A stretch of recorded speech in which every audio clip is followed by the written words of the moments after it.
Jeep's not even going down the Jeep trail. Where's, oh, Olivia just said the Jeep's not even going down the Jeep trail. So that Jeep, which is, if we did it, he'd be very capable, but they may not know of it. The Jeep trail's not very well known. But so he's heading out. Well, you just saw he's heading out the way people come in. I just dropped the map, and then we came up this one here, which is that little passageway there. That's where we came in.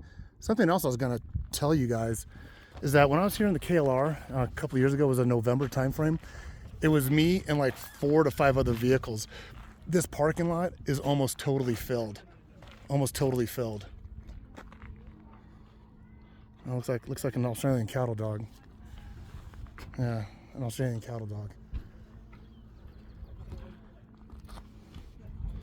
Hold on.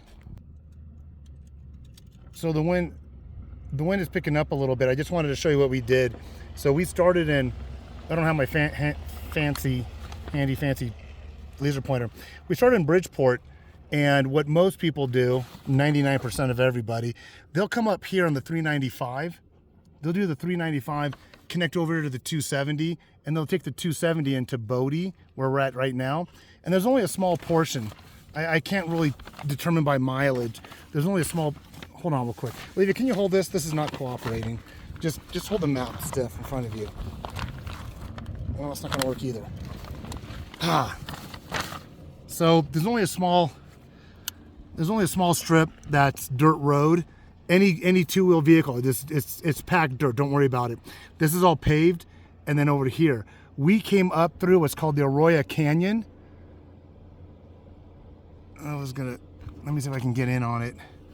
So we came up there where it says Arroyo Canyon, out of Bridgeport, Arroyo Canyon.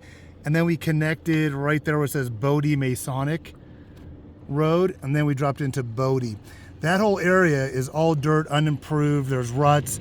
I definitely would do it with either an all-wheel drive, four-wheel drive, and a high clearance.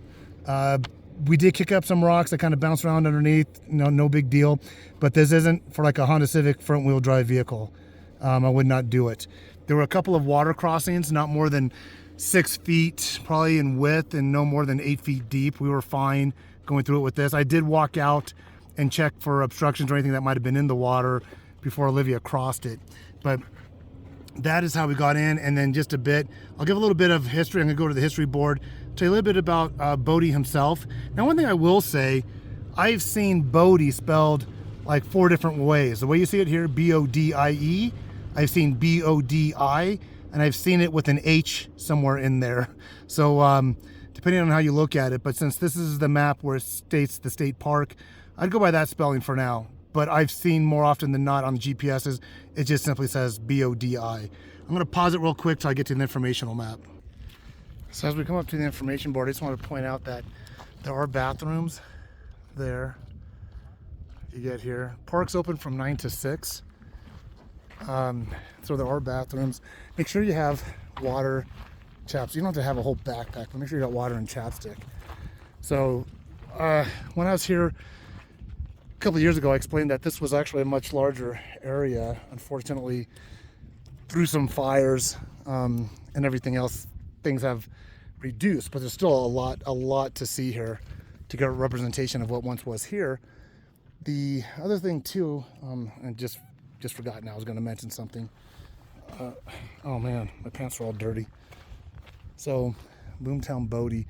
So it talks about him, and if I remember correctly, there's a lot of information here I'm not going to read to you. If you look up Bodie, I'm sure you can get it online.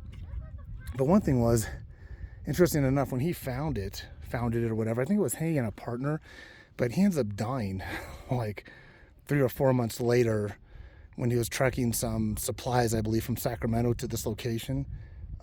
Died on a pass or something. So I don't know if it's on this information board or if I read it online or there's a park handout or whatnot.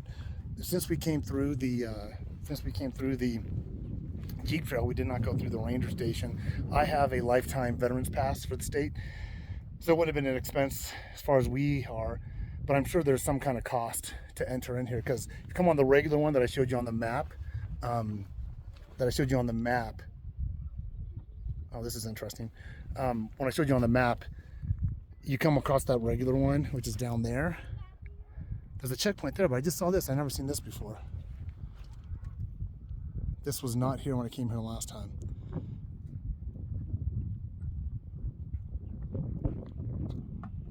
Okay, so there's this. This was not here before. So there's your fees, but I'm just going to carry my, and I guess you're supposed to get some kind of permit. It's right here. Oh. So this was not here before, you guys, when I was here a couple of years ago. This is all new to me. So what I'm just going to do is just show them my pass. Deposit an Iron Ranger in the parking lot.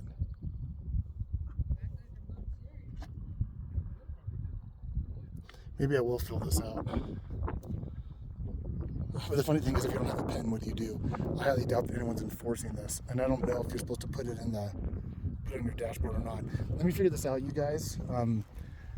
I'll just end this portion here. Like I said, this is going to be really short ones, about maybe 5 to 7 minutes each in a series.